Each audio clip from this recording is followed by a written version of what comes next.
Abra sua Bíblia em Colossenses, livro de Colossenses, capítulo 1. Continuamos nessa caminhada, carta do apóstolo Paulo, à igreja na cidade de Colossos, uma igreja na região do Rio Lílico, que tem parceria de alguma forma estratégica com Laodiceia, que também de alguma forma reflete o evangelho que foi pregado em Éfeso, e nós vemos a palavra de Deus que era abundante em Éfeso, gerando frutos nessa cidade de Colossos, uma igreja que nasce forte na palavra de Deus, mas que em algum momento ela se perde, e o seu evangelista, o seu líder ministerial ali, Epáfras, fica de alguma forma até desesperado com o nível de perdição bíblica, doutrinária, teológica que aquela igreja estava vivendo, e Epáfras corre para pedir socorro ao apóstolo Paulo, ao grande pastor daquela geração, e nós temos o apóstolo Paulo reagindo às demandas que Epáfras leva a ele. Colossenses capítulo 1, do versículo 9 ao 12, diz assim a palavra do Senhor: por esta razão, também nós, desde o dia em que o ouvimos, não cessamos de orar por vós, e de pedir que transbordeis de pleno conhecimento da sua vontade, em toda a sabedoria, entendimento espiritual, a fim de viverdes de modo digno do Senhor, para o seu inteiro agrado, frutificando em toda boa obra, crescendo no pleno conhecimento de Deus, sendo fortalecidos com todo o poder, segundo a força da sua glória, em toda perseverança e longanimidade, com alegria, dando graças ao Pai, que vos fez idôneos à parte que vos cabe da herança dos santos na luz. Mais uma vez, versículo 9, por esta razão, também nós, desde o dia em que o ouvimos, não cessamos de orar por vós,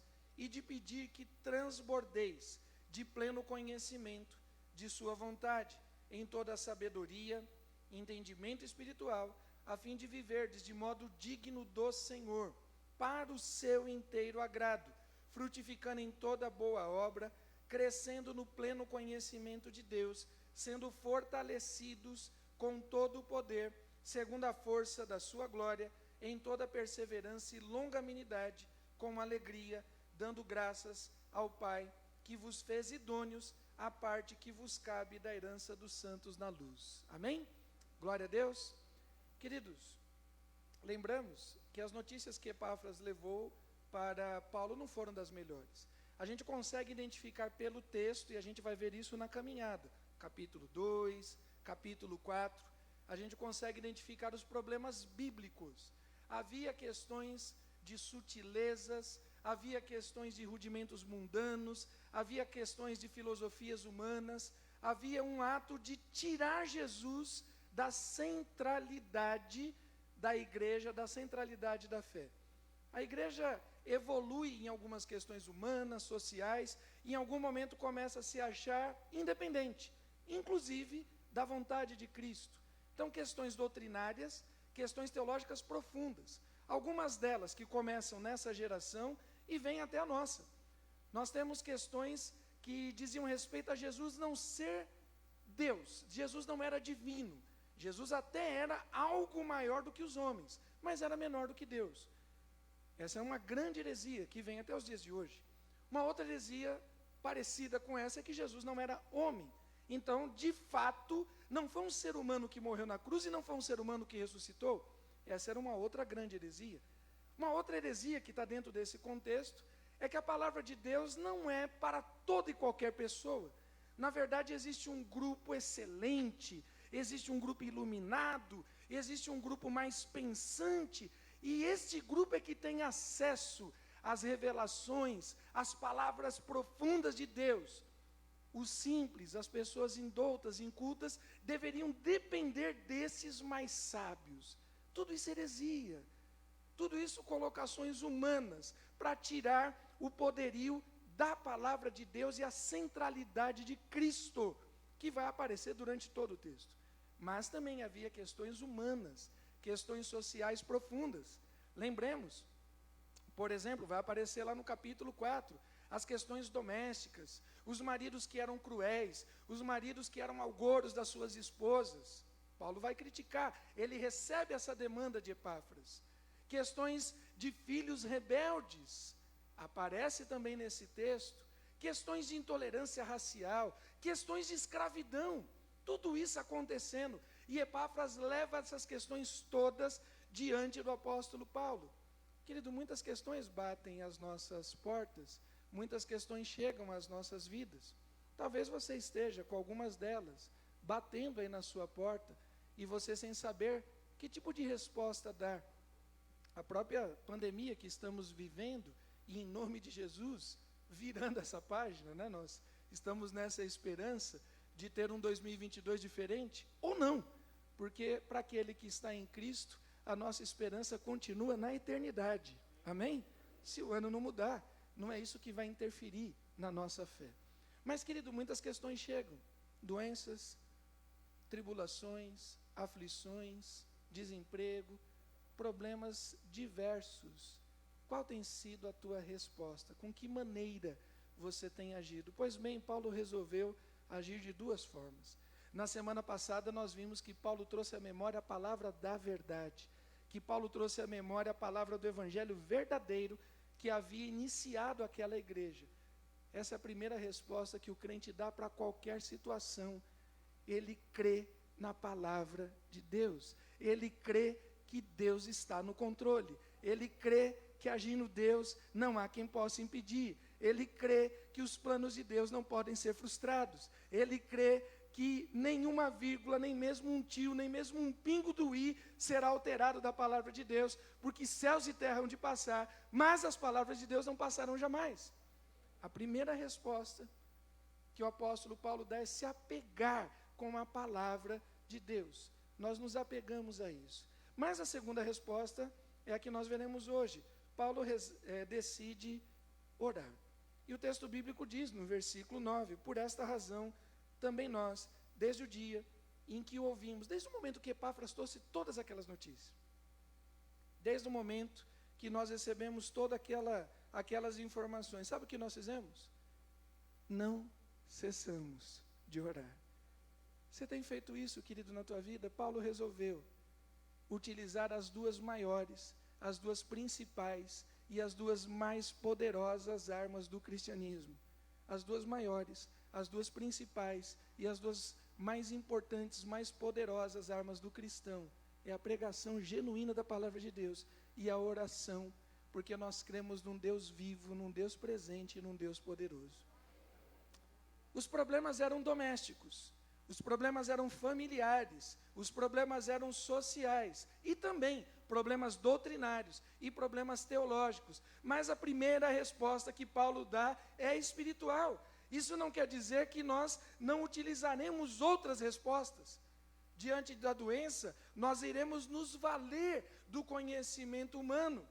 Não porque nós confiemos no sentido da esperança no conhecimento humano, mas nós sabemos que toda a capacidade do ser humano vem de alguém que é sábio e poderoso, porque o ser humano recebe a sabedoria do alto céus. Não tem problema nenhum ir ao médico, não tem problema nenhum ir ao hospital, pelo contrário, você deve se valer de todas as ferramentas lícitas humanas, mas a primeira é a oração. Você não deve ir ao médico antes de orar, você não deve procurar o advogado antes de orar, você não deve procurar a justiça antes de orar, você não deve procurar nenhum profissional antes de orar, porque nós cremos em primeiro lugar no poder da oração. Isso não quer dizer que abriremos mão dos outros conhecimentos humanos, são limitados, sim, mas são conhecimentos válidos. Mas a primeira coisa que Paulo fez foi iniciar um projeto pessoal de oração incessantemente. Paulo orou, e Paulo faz pedidos profundos. As orações de Paulo são coisas assim impressionantes, porque Paulo costuma pedir coisas que vão muito além. Olha só o que Paulo pede, volta lá para o versículo 9. Não cessamos de orar por vós e de pedir que transbordeis de pleno conhecimento. Paulo pede que a igreja de Colossos, que a sua liderança, que Epáfras, o seu pastor, que só vai aparecer o nome dele lá no 4º capítulo, cara meio estranho, meio perdido, a gente vai chegar lá. Paulo pede que haja um transbordo de conhecimento da vontade de Deus, um conhecimento pleno, um conhecimento transbordante, um conhecimento espiritual.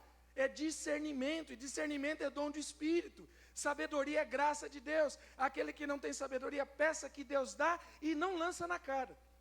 Paulo está orando, Deus, dá conhecimento a este povo, para que eles não olhem mais para as coisas do tempo, mas para que eles olhem para a eternidade. E ele continua orando.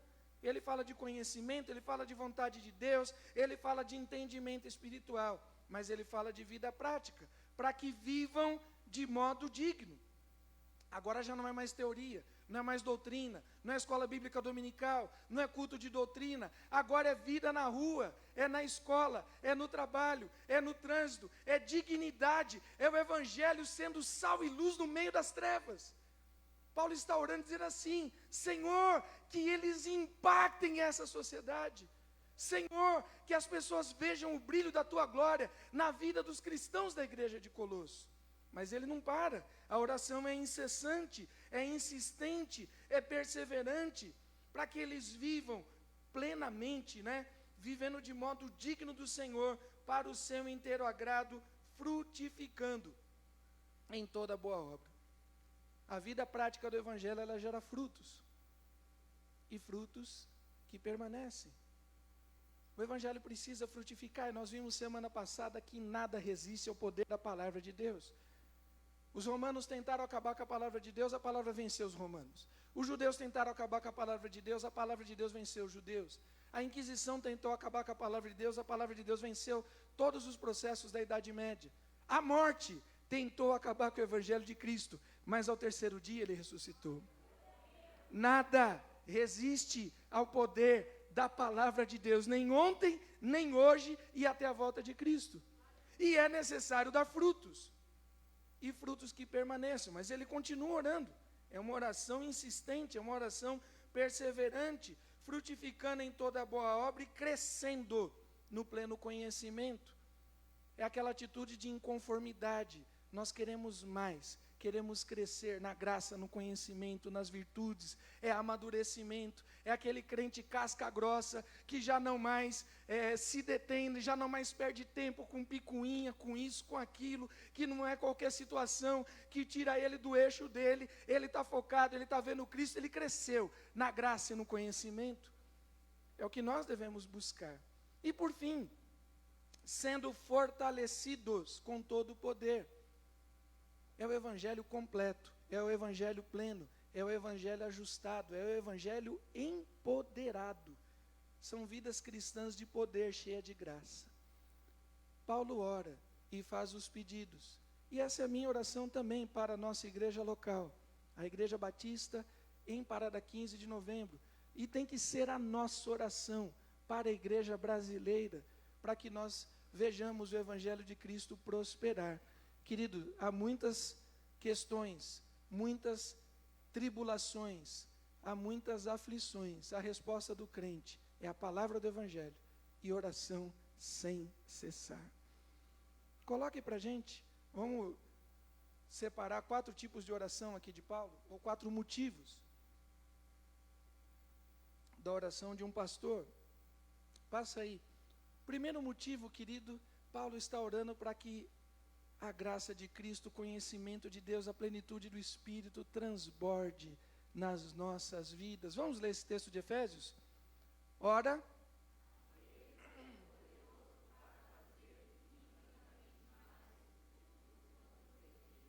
Tá ruim. Não, vamos de novo. Tá parecendo o Chico batendo palma fora do templo, né? Não, vamos acertar esse negócio. Vamos lá. Ora, aquele que é poderoso para fazer infinitamente mais do que tudo quanto pedimos ou pensamos, conforme o seu poder que opera em nós. O poder de Deus já é vivo, o poder de Deus já opera, por isso nós precisamos transbordar. Querido, chega daquele evangelho da mesmice. Chega de estar bom assim mesmo. Sabe aquela coisa repetitiva? Chega de quando der eu faço, depois eu vejo, quando eu tiver tempo, quando eu terminar os estudos, quando eu casar, quando eu tiver filho, quando eu tiver mais dinheiro, quando eu tiver saúde, quando eu tiver uma situação XYZ, lá na frente eu farei. Não, é agora, querido, porque o poder de Deus já opera em nós.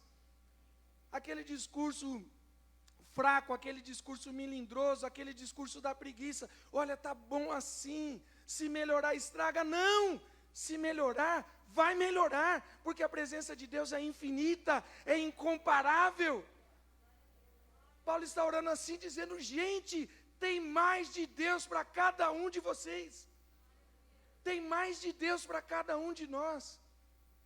Nós precisamos entender que Deus é poderoso para fazer infinitamente mais, e nós precisamos ter uma atitude de inconformidade para com a nossa fé, de inconformidade para com a nossa oração, de inconformidade para com a nossa adoração. Estávamos aqui louvando ao Senhor, estávamos aqui sentindo a presença de Deus e dizendo mais de Ti, nós precisamos mais, Senhor, mais do que o ar, do que eu respiro, e Deus falando, e de alguma forma a gente estava sendo envolvido pelo Espírito Santo, mas Deus ainda tem mais. Deus ainda pode fazer infinitamente mais o que nós pensamos. E olha que a mente do ser humano é criativa. A nossa mente é muito criativa, a gente imagina coisas e a gente vê o ser humano desenvolvendo uma série de coisas, indo para fora da nossa atmosfera, buscando conhecimento intraplanetário. Deus pode fazer muito mais do que nós imaginamos. Querido, nós precisamos nos motivar nessa certeza, nós precisamos crer nessa palavra, é saber, é crer que Deus pode fazer mais, na vida dos nossos filhos, na vida do nosso casamento, na vida da nossa igreja, na vida do nosso bairro, da nossa cidade, do nosso estado e do nosso país.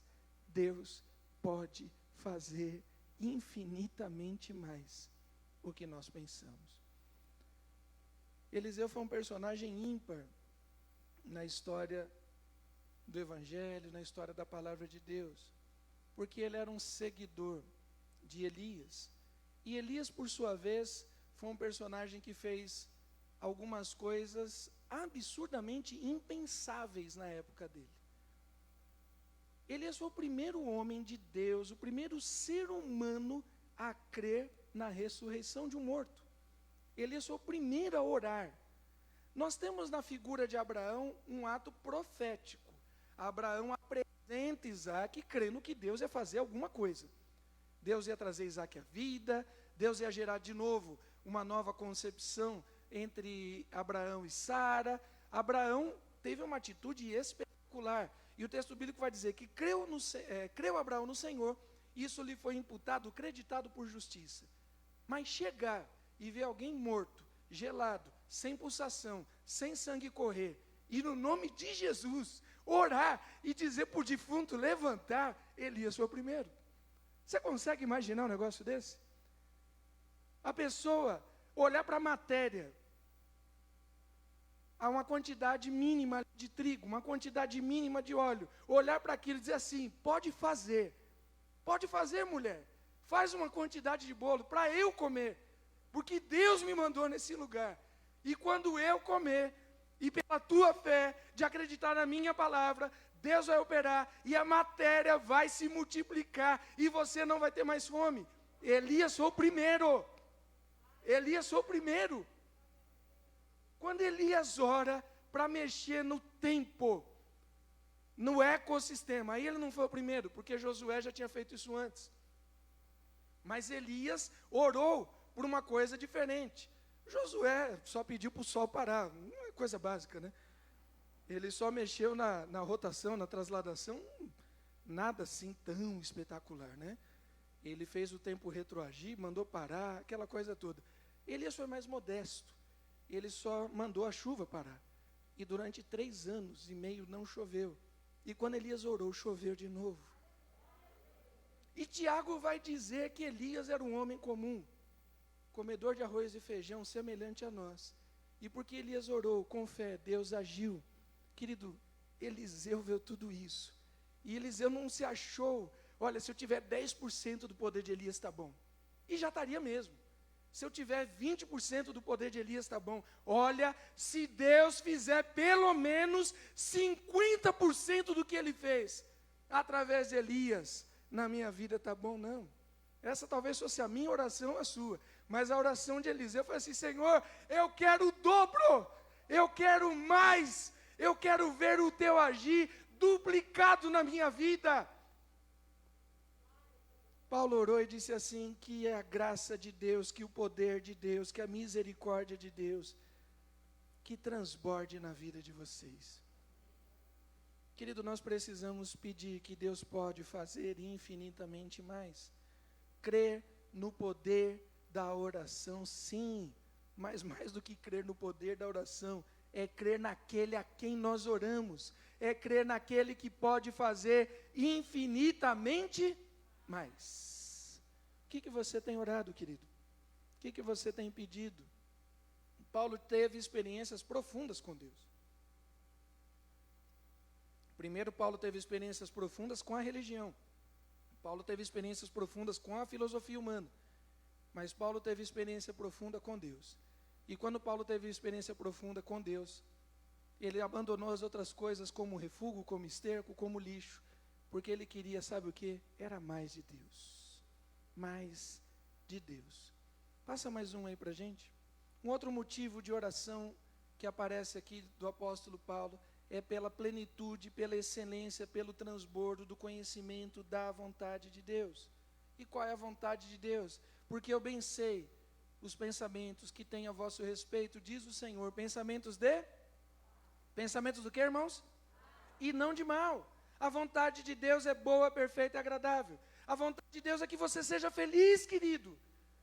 A palavra de Deus diz que o inimigo, o diabo, o ladrão veio para roubar, matar e destruir. Mas qual é a vontade de Cristo para a tua vida?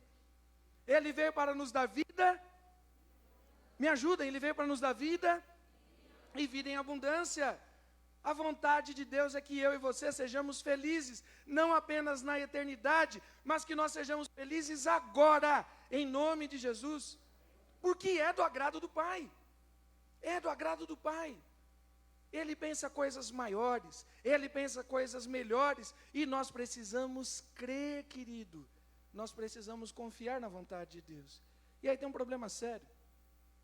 A gente está aos domingos de manhã, falando sobre causas, motivos, consequências e respostas bíblicas à questão do sofrimento. E não tenha dúvida que um dos motivos maiores de sofrimento do ser humano é andar em oposição à vontade de Deus, é desprezar a vontade de Deus, é não acreditar na vontade de Deus e andar pela sua própria cabeça. Nós precisamos crer que Deus é bom. Nós precisamos crer que a vontade de Deus é boa para as nossas vidas. Nós precisamos crer que os planos de Deus são maiores, são melhores, são de paz, e parar de ficar brigando e de andando em oposição à vontade de Deus. Se a palavra de Deus nos instrui a andar por um caminho, sigamos esse caminho, porque você vai quebrar a cara andando contra a palavra de Deus. Eu tenho testemunho disso, você tem testemunho disso, e todos nós sabemos a perda de tempo que é e o sofrimento que traz andar em discordância à vontade de Deus. Há um tempo atrás nós tivemos uma peça que os jovens fizeram aqui, não sei se foi no Instituto, já não lembro mais. Quando que foi o do Lutopia lá, Jair, você lembra? 2018, há 3 anos. Já dá até para a gente repetir a peça de novo. Quem lembra dessa peça? Os irmãos que não assistiram, perderam. Não vai dar para retratar a peça rapidamente aqui nessa reflexão. Mas parte da peça era um fabricante de bonecos, uma espécie de artista, de artesão, que ia corrigindo ali os seus brinquedos, os seus bonecos. E uma das bonecas, que era a personagem da Jennifer, não queria ser tratada, não queria ser corrigida. E algumas coisas que vão sendo tiradas dela, trazer algum nível de dor, trazer algum nível de incômodo. só que ela não entendia o todo. E tem a voz do inimigo, que vai tentando desvirtuar o entendimento dela. Olha, não entende muita coisa, né? De boneca, de dança, de bailarina. Você devia fazer assim, você devia fazer assado. E tem uma hora que a personagem até tem uma certa dúvida, mas depois se permite. E apesar de algum nível até de dor, humanamente falando, quando a personagem se permite o tratamento de Deus, ela se transforma em algo pleno. Porque só quem sabe o objetivo, o propósito para a sua vida é aquele que te criou, aquele que te formou. Querido, aceite a vontade de Deus na sua vida. As heresias que invadiram a igreja naquela época e nos dias atuais colocam que, de alguma forma, o centro está no nosso desejo, o centro está na nossa vontade. Aquilo que me agrada, aquilo que me faz bem, aquilo que eu acho que é bom. E nós lembramos de Adão e Eva, quando vem aquele fruto proibido, o texto diz que era agradável aos olhos. Então, de alguma forma, aquelas coisas que nos atraem. Mas o texto está dizendo que Paulo pedia incessantemente, sem cessar, que transbordasse o pleno conhecimento da vontade de Deus. Porque a vontade de Deus não é a nossa vontade é mero desejo. A vontade de Deus é poder nas nossas vidas. Existe uma diferença de vontade no sentido de desejo. Eu gostaria de experimentar tal coisa, eu gostaria de fazer isso, eu gostaria de fazer aquilo. A vontade de Deus não é assim. A vontade de Deus é poder, porque nele está tanto querer quanto efetuar. Houve um momento que os discípulos tiveram dúvidas. Em João 14 nós temos Filipe fazendo questões. E tem uma hora que Filipe chega e diz assim: Senhor, mostra-nos o Pai, isso nos basta. A resposta de Jesus carrega até um certo nível de tristeza. Filipe, há tanto tempo ando convosco e vocês não me têm visto, não me tens conhecido. Quem me vê a mim, vê o Pai. Como dizes tu, mostra-nos o Pai. Filipe, você não crê que as palavras que eu vos digo, não as digo de mim mesmo, mas o Pai que opera, o Pai que trabalha em mim, é que faz a obra. Palavras são obras. Palavras de Jesus são atitudes. Palavras de Jesus são poder. Os antigos obtiveram um bom testemunho, em Hebreus capítulo 11. Os antigos obtiveram um bom testemunho, porque creram que pelo poder da palavra de Deus, as coisas que não existiam vieram a existir, porque vontade de Deus é poder. Vontade de Deus não é mero desejo. E eu e você não fomos criados ao acaso. A gente não vive de sorte e azar. A gente não vive de casualidade. A gente não vive de tentativa de erro e acerto. Eu e você fomos criados pelo poder da vontade de Deus. E vontade de Deus é propósito de vida. Nós fomos criados com propósito. Deus tem um propósito na minha vida. Deus tem um propósito na sua vida. A vontade de Deus é diferente da minha vontade, que é limitada. A vontade de Deus é poderosa, é eterna. A vontade de Deus é diferente dos caprichos daqueles que manipulavam os deuses, que faziam rituais, que faziam poções mágicas, palavras mágicas para manipular os deuses. Não é isso. A vontade do nosso Deus não é capricho. A vontade do nosso Deus é propósito. A vontade do nosso Deus é poder. A vontade do nosso Deus é determinação. E o que Deus, a palavra dele diz isso, Isaías capítulo 55. A minha palavra não volta vazia. Ela faz o que me agrada, ela faz o que me apraz, e ela cumpre um propósito determinado. Algo de Deus foi dito sobre a sua vida, e a palavra de Deus vai ser cumprida em nome de Jesus. Cumpre a mim e a você buscar esse conhecimento da vontade de Deus para andar em concordância. Nós precisamos andar em aderência. Nós precisamos agregar a vontade de Deus. O Senhor Jesus vai dizer que aquele que não é com Ele, aquele que não ajunta, espalha. De qual parte você faz, querido? Daqueles que se unem à vontade de Deus? Ou daqueles que se rebelam? Jonas foi um personagem assim, que primeiro não entendia a vontade de Deus, segundo que não queria entender. São dois problemas. Um problema é não entender a vontade. Outro problema é não querer entender. E Jonas, desobediente, conscientemente desobediente, de maneira rebelde, ele foge da presença de Deus. E quando Jonas briga e se opõe à vontade de Deus, ele causa o caos. No barco, os marinheiros ficam desesperados. No oceano tem um reboliço, até um peixe passa mal. Vai ser ruim lá em outro lugar, né? Peixe engole Jonas, dá até azia, dá ânsia. Jonas devia ser aquele tipo do crente morno, né? Que a Bíblia diz que dá repulsa, aquela coisa nojenta, aquela coisa repugnante, aquele crente que nem é nem não é, aquela coisa que quando a vontade de Deus agrada a vida dele, ele é crente, mas quando a vontade de Deus questiona o caráter dele, quando a vontade de Deus questiona as práticas dele, quando a vontade de Deus questiona o modo de vida dele, já não é mais, é aquela coisa repulsiva, ele nem é quente, ele nem é frio, quem dera ele fosse quente ou frio, mas por ele ser morno, a palavra de Deus diz que dá nojo, e não dá nojo a nós, dá nojo a Deus. Deus tem nojo de gente assim, dá uma coisa repulsiva, dá até ânsia de vômito, e o peixe coloca Jonas para fora. Porque Jonas ouviu a vontade de Deus, mas rebeldemente, ele prefere caminhar pelas suas próprias cabeças, tomar as suas próprias decisões. Mas Deus é soberano, e mesmo o Jonas sendo rebelde pra caramba, chato, pensa num crente chato, além de você, Jonas, chato demais, desobediente demais. E Deus fala: Jonas, você vai me obedecer. E Jonas tem que cumprir a vontade de Deus a pulso. Olha que coisa terrível. E Jonas cumpre a vontade de Deus a pulso, aquele ministério arrastado, a pulso. E quando Deus salva e converte o coração, desde o rei até os animais, os animais, as mulas e as antas se convertem, e Jonas não. Você consegue entender isso? Até os animais, o texto bíblico diz, se converteram. Jonas não.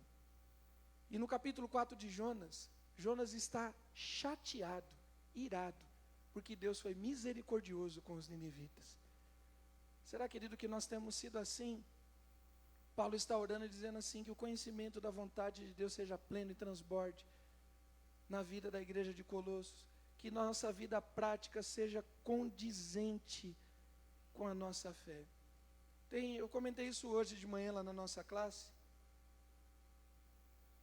Eu tenho uma memória abençoada por Deus. Deus me dá um privilégio de lembrar de muitas coisas. Ora é uma bênção, ora é uma maldição, porque eu também, coisas que eu queria esquecer, eu não esqueço, né? É uma tristeza. Mas é uma memória privilegiada. Eu lembro de pregações do pastor Ezequias, da Mabel, do Enedir, da Ilse. Tem uma pregação do pastor Jair, não sei se você vai lembrar, Jair, que o Jair pregando, falando sobre a questão de coerência. E que nós precisamos ser coerentes com a palavra de Deus. Foi uma mensagem muito impactante. E é verdade, querido, nós precisamos ser coerentes. É um absurdo você estar dentro de uma igreja que valoriza a palavra e você não valoriza. Uma igreja que valoriza a oração e você não valoriza, não tem coerência. O que você está fazendo aqui, querido? Uma igreja que valoriza a pregação do evangelho, o evangelismo, missões, e você não valoriza. Uma igreja que valoriza os dízimos e as ofertas como doutrina bíblica de adoração, mas você não valoriza. Uma igreja que valoriza a santidade, o testemunho, você não valoriza. Alguma coisa tem de errado. E eu vou te ser bem sincero, não é com a palavra de Deus.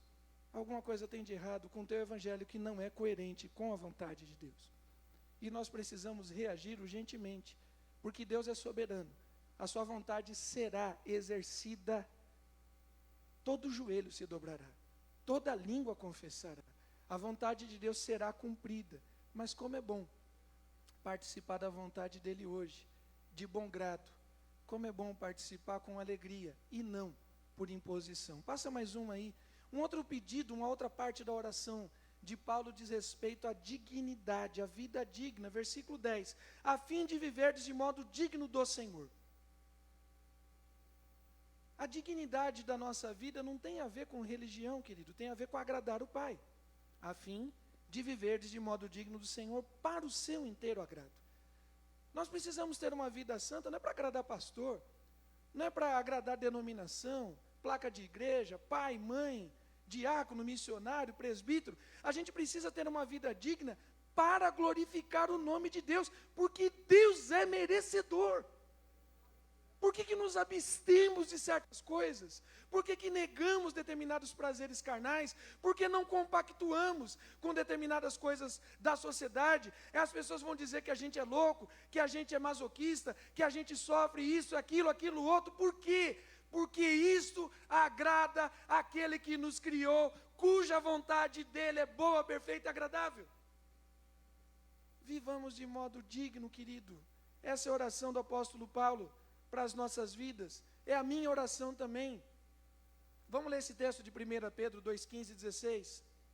Assim é a vontade de Deus, que pela prática do bem façais emudecer a ignorância dos insensatos.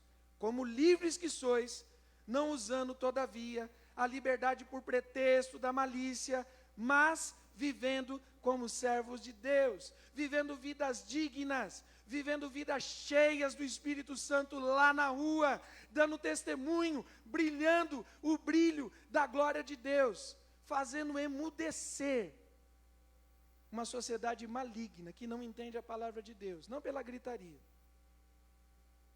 fazendo emudecer aqueles que se opõem ao Evangelho, não com inquisições, fazendo emudecer aqueles que blasfemam o nome do Senhor, não com leis governamentais, fazendo emudecer aqueles que não conhecem e zombam da palavra de Deus, não com palavras de maldição, mas fazendo calar por uma vida digna do nome de Cristo Jesus. Você consegue, querido, refletir sobre isso? E eu quero meditar com você numa questão muito importante. As nossas vidas, de fato, elas precisam glorificar a Deus. Às vezes a gente tem dúvidas, e eu lembro de uma aula com o pastor Irlande, falando sobre a unção do Espírito. Foi algo muito importante também, mais de 10 anos, e marcou muito a minha vida. E ele perguntou na sala de aula, e já não era uma sala de seminarista, era um curso para pastores, o que era a unção do Espírito. E veio todo tipo de resposta que você imagina, respostas profundas, respostas rasas, respostas bíblicas, respostas de achismo, teve de tudo. E a resposta do professor foi muito interessante, porque ele disse: a unção do Espírito é uma vida que brilha a glória de Cristo Jesus. E eu achei aquilo muito profundo, porque quando Paulo, aqui no versículo 11, diz que devemos ser fortalecidos no poder, e a gente quer poder de Deus. E para que esse poder? Querido, o poder é para negar a carne, o poder é para resistir ao diabo, o poder é para negar, para vencer a luta contra as nossas próprias vontades pecaminosas, é poder para glorificar a vida, a glorificar em vida o nome do Senhor Jesus. Não é no isolamento. A oração de Cristo diz assim: não peço que os tires do mundo. Nós não vamos ficar isolados. Houve um momento da história que a igreja estava tão corrompida na Idade Média, que aqueles que queriam viver uma vida santa, eles tinham que se afastar da igreja. E assim nasceram os monastérios, masculinos e femininos. Pessoas que buscavam santidade longe da igreja. Uma coisa interessante, né? Longe da igreja. Paulo e Silas estavam presos. Tinham apanhado pra caramba. Tinham apanhado muito. Porque diferente dos judeus que tinham um limite para bater, porque a lei dá um preceito, 40 açoites menos 1, até 39 chibatadas, os romanos batiam até cansar. E não cansar quem apanha, cansar quem batia. E eles batiam muito. E Paulo e Silas tinham tomado uma surra pública daquelas. E eles estavam no interior do cárcere, eles estavam na parte mais oculta, cansados, machucados, cheios de hematomas. Perseguição, injustiça, intolerância, tem de tudo envolvido nessa cena. O que Paulo e Silas foram vistos pelo carcereiro? O carcereiro viu os dois, louvando, exaltando, bendizendo o nome do Senhor. Não é num saber teórico, não é num saber de gabinete, de escritório, de biblioteca, é uma vida prática. Só louva ao Senhor no meio da tribulação quem tem experiência profunda com Cristo. Não é para qualquer um, querido, no desemprego, na doença, no luto, na perda, não é para qualquer um, é para quem tem experiência profunda com Deus.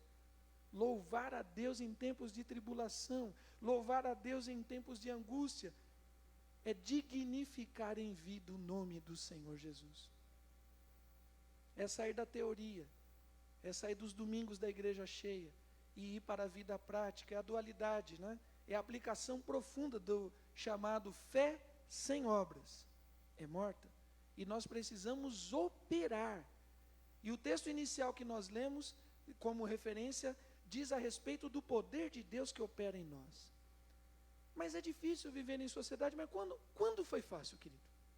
Para os cristãos, quando foi fácil?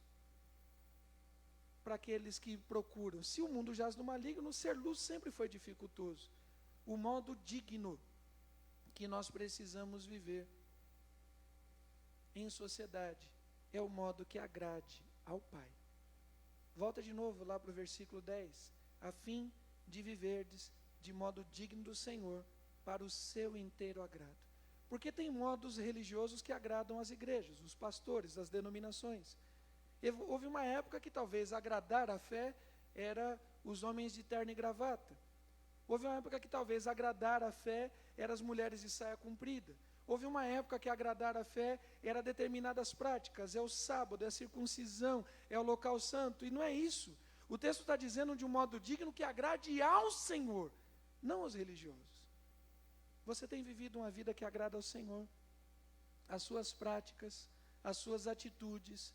Querido, nós precisamos, não é agradar o nosso eu, não é agradar a sociedade, não é agradar a religião, não é a ritualidade, é poder de Deus.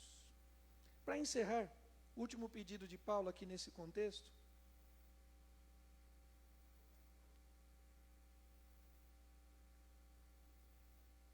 Paulo ora para que nós tenhamos vida digna e que nós frutifiquemos, a fim de viverdes de modo digno do Senhor, para o seu inteiro agrado, frutificando em toda boa obra. Frutificando em toda boa obra. Quais são as boas obras, queridos? Diferente de outros pensamentos religiosos, nós não cremos que obras salvam. Pela graça, me ajudem, pela graça, mediante, e isso não vem, é dom de Deus, não pelas obras, para que ninguém se glorie. Obras não salvam. Isso não quer dizer que nós não devamos fazê-las, e que não devamos fazê-la intencionalmente, que não devamos fazê-la competentemente, graciosamente, fraternamente, amorosamente. Não fazemos elas para, por meritocracia, alcançar a graça de Deus, mas fazemos ela por constrangimento. Paulo vai dizer que o amor de Cristo nos constrange, julgando nós isso. Um morreu por todos, para que todos vivam, e aqueles que vivem, não vivam mais para si mesmo, mas vivam pela fé, para aquele que por eles morreu e ressuscitou. Nós fazemos sim, obras de alegria, obras de paz, de generosidade, de fraternidade, de misericórdia, não para a salvação, mas porque já somos salvos, e entendemos que isso agrada o Deus Pai. Querido, não fostes vós que me escolhestes, disse Jesus, pelo contrário, eu vos escolhi a vós, outros, e vos designei para que vardes e dei frutos, e o vosso fruto permaneça. Nós fomos chamados para dar fruto. Agora, a grande questão é o que é, ou o que são, os frutos na vida do cristão. Você já se perguntou sobre isso? Eu acho que é uma pergunta válida para nós. Nós precisamos entender quais são os frutos, quais são as obras de justiça. Quando Paulo pede fortalecimento, versículo 11, sendo fortalecidos com todo o poder, segundo a força da sua glória, em toda perseverança e longanimidade com alegria. Paulo pede poder para vencer a própria vontade, para vencer a vontade do mundo, sistema maligno, para vencer as tentações do diabo, para vencer a preguiça, o comodismo e para cumprir as obras de paz e de amor e de graça. Querido, nós devemos lutar a luta de Cristo Jesus. E os irmãos que têm acompanhado principalmente essa série de Colossenses, os irmãos devem lembrar que eu tenho criticado bastante os cristãos, os pastores e as igrejas que tomam partido político dentro do universo brasileiro polarizado que nós temos vivido. Mas, se eu critico Em nome de Jesus, quero continuar criticando até a volta de Cristo a questão partidária. Isso não quer dizer que somos isentos à luta contra a injustiça. São coisas diferentes. Uma coisa é ser político partidário, outra coisa é lutar contra a injustiça. E toda luta, anota aí, querido, toda e qualquer luta contra a injustiça é uma luta de Cristo Jesus, o Senhor. Foi Jesus que veio para valorizar as mulheres. Ontem nós tivemos o nosso seminário, e agora olhando na igreja, estou dando graças a Deus que aquelas mulheres de ontem não vieram hoje, porque a igreja estava lotada. E eu falei, meu Deus do céu, se essas mulheres que estão aqui no sábado, todas voltarem no domingo, lascou, né? Porque a gente ainda está numa questão de restrição, os nossos lugares estão com nível de afastamento. Então, graças a Deus, que as irmãs foram para suas igrejas, estão assistindo online, Deus abençoe. Quem está aí online? Ó? As irmãs que estão online, Deus abençoe, irmã, fique em casa, Deus te abençoe. Porque se todas as irmãs viessem, não caberia. Mas Jesus foi o primeiro, dentro dos religiosos, e Jesus logicamente não é religioso, Jesus é o Filho de Deus encarnado, é o Deus, é a Trindade manifestada, né? Deus Pai, Deus Filho, Deus Espírito Santo, é o próprio Deus, o Criador. Jesus valorizou as mulheres, Jesus valorizou as crianças, Jesus valorizou aquilo que dignifica a imagem e semelhança de Deus. Querido, toda luta contra a injustiça é uma luta contra Deus.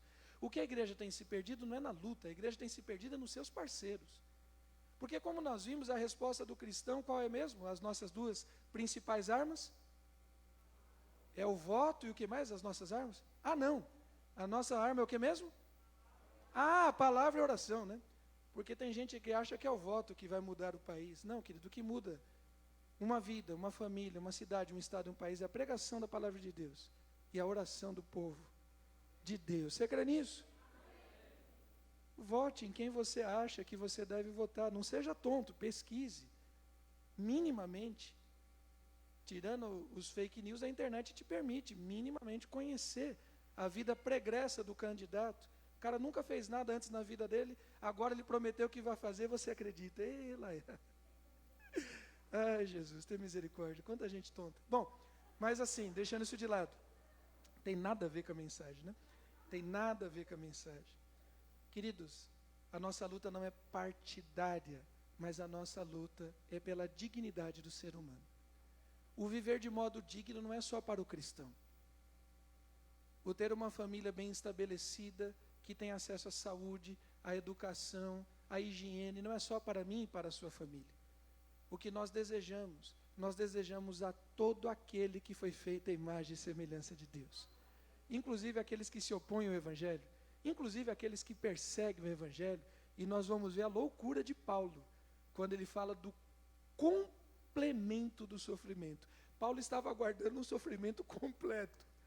Só crente entende essas coisas. Mas, querido, nós não amaldiçoamos as pessoas, nós abençoamos. E o que você quer para o seu filho? Quem é pai aqui? Levanta a mão. Quem é mãe aqui? Levanta a mão. O que você quer para o seu menino, para a sua menina? Você tem que querer para o menino e para a menina que está na rua, para aquele que está às margens, para aquele que está nos faróis, para aqueles que está debaixo das pontes. Todos aqui são filhos. Quem tem os seus pais ainda vivos aqui, pai ou mãe ou ambos, levanta a mão. Tudo que você quer para o seu papai, para a sua mamãe, para o seu idoso, você tem que querer para aquele idoso que está na rua, para aquele que está mendicando, para aquele que está sofrendo. Você precisa frutificar em toda a obra de Cristo. Não é nas nossas obras, não é o que nos agrada. Nós precisamos frutificar em toda a obra de Cristo, porque toda luta contra a injustiça é uma luta que Cristo é sócio conosco. Agora, não seja rebelde e também não seja aquela pessoa, é chamada de hater, né? Os odiosos da internet, porque são muitas as injustiças, e a grande verdade é que não dá para a gente abraçar todas. Talvez você precise escolher numa injustiça, para você militar boas obras. Aí tem pessoas, de repente, aqui na igreja, ou do seu convívio, ou uma ONG, ou um grupo cristão, que é a favor dos animais. Aí você, que é um animal racional, ó, eu fui legal nessa, hein? Você que é um animal racional, aí vai criticar o irmão. Ah, mas por que fica preocupado com gato, com cachorro, com não sei o quê? Tantas crianças que estão morrendo. Deixa ele lutar, é uma luta, é uma injustiça. Ah, mas e as crianças? Tem um grupo que luta pelas crianças. Aí tem outras vozes que se levantam contra o aborto. Nossa, mas essas pessoas, e o direito das mulheres? Deixa quem está lutando pelo aborto, é uma injustiça. Contra alguém que não pode se defender, criado à imagem e semelhança de Deus, e que nem nasceu ainda, mas já foi gerado à imagem e semelhança de Deus. E se você não concorda com isso, que Deus te dê sabedoria, mas toda a vida pertence ao Senhor. Toda a vida foi gerado pelo propósito de Deus. E não somente a ciência comprova isso. 36 horas, a gente já fez estudo profundo sobre isso, não vai dar para agora resgatar. Mas 36 horas, depois de uma relação sexual entre o macho e a fêmea do universo humano, 36 horas, se não houve nenhum impeditivo ante a concepção, 36 horas, existe uma célula com DNA que nem é do pai nem da mãe, é um DNA novo. É um novo nome, é uma nova identidade, é uma nova vida, feita à imagem e semelhança de Deus. Mas e as mulheres? Tem as pessoas que lutam pelos direitos das mulheres, tem as pessoas que lutam pelo direito dos idosos, tem as pessoas que advogam as questões do casamento, da família heteromonogâmica. Querido, o que não falta é injustiça para você escolher uma e lutar. Para de criticar quem está lutando por uma injustiça, abraça uma causa e seja sal e luz em nome de Jesus.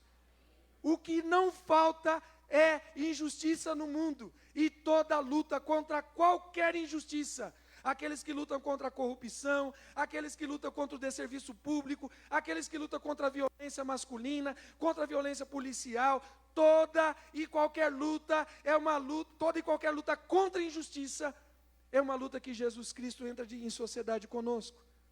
Para de criticar quem tem uma luta diferente da sua e vai lutar por algo em nome de Jesus. Nós precisamos parar de ficar brigando com quem tem uma prioridade diferente da nossa. E precisamos escolher uma para sermos sal e luz em nome de Jesus. Passa mais uma aí. Vamos concluir com esse versículo, porque Paulo diz, sendo fortalecidos com todo o poder, segundo a força da sua glória, em toda perseverança.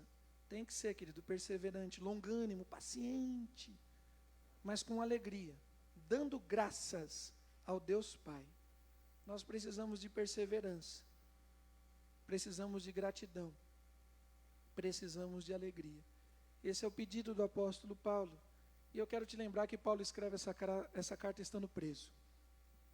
Quando a notícia de Epáfras chega para ele, ele está preso. Quando Paulo diz que se alegra no Senhor e coloca no imperativo, alegrai-vos no Senhor, outra vez digo alegrai-vos. Esse texto em Filipenses, Paulo estava preso. Nós precisamos, querido, a luta cristã não é uma luta, não é um fardo para a gente andar cabisbaixo, para a gente andar moído, para a gente andar raivoso, entristecido. Lógico, nós temos tristeza diante de tanta injustiça mundana, mas precisamos nos alegrar no Senhor Jesus. Nós precisamos crer que Ele já venceu. No mundo tereis aflições, e graças a Deus que o texto não termina assim. Que texto desesperador se terminasse nessa frase. No mundo, meu Deus do céu, que coisa desesperadora, mas tem uma vírgula. Tem um mais, porém, todavia, contudo, tem um ajuste. Mas, tem de bom ânimo. Eu venci o mundo. Creiamos, querido. Creiamos. Vamos terminar lendo esse texto junto? E também faço esta oração, que o vosso amor aumente mais e mais, em pleno conhecimento, em toda percepção, para aprovardes as coisas excelentes e serdes sinceros e inculpáveis para o dia de Cristo, cheios do fruto de justiça, o qual é mediante Jesus Cristo, para a glória e louvor de Deus. Glórias sejam dadas ao nome do Senhor Jesus, que nós possamos frutificar em toda boa obra, mediante Cristo. Não é a nossa força, não é o nosso mérito, não é a nossa justiça, mas é mediante a Cristo Jesus o Senhor.